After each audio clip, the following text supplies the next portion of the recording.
क्योंकि संसार में जितने भी रूप हैं सब उसी के हैं। वो सबका भरण पोषण करता है। सारा संसार उसे खिला खिला कर परेशान है। मिठाई लो, फल लो, दूध लो, माखन लो, लेकिन जब से मेरे गोविंद ने ब्रज छोड़ा है माखन तो उन्होंने खाया ही नहीं है। वो तो केवल भाव का भूखा है।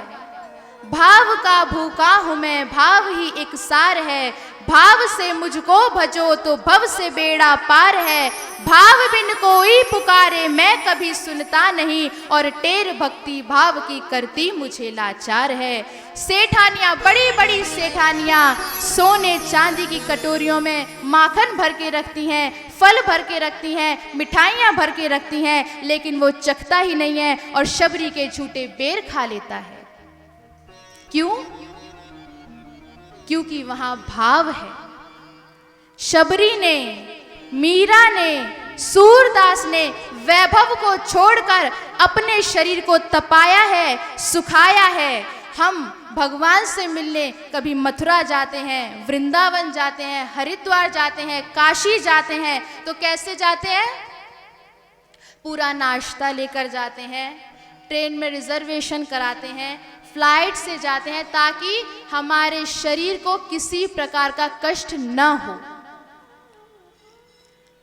तो भगवान मिलेगा कहां से?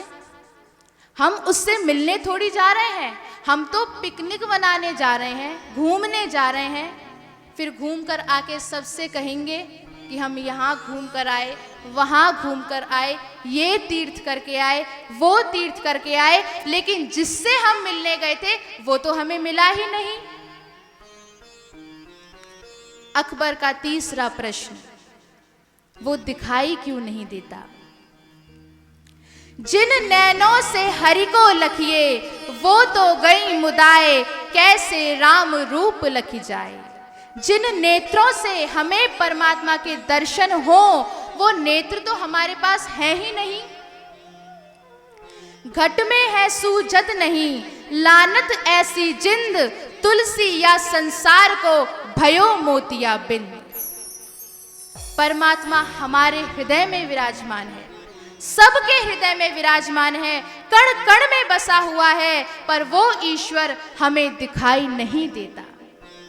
जैसे जिनकी आंखों में मोतिया बिंद हो जाता है, उन्हें नेत्रों से दिखना भी बंद हो जाता है, ऐसे ही इस संसार के जीवों को काम, क्रोध, मद, लोभ, मोह रूपी मोतिया बिंद हो चुका है। तो परमात्मा के दर्शन कैसे होंगे? उसे तो प्रेम से, श्रद्धा से पुकारो, तभी उसके दर्शन संभव है। कस्तूरी कुंडल बसे, मृग ढूंढे वन माहे, ऐसे घट घट राम को दुनिया जानत नाही।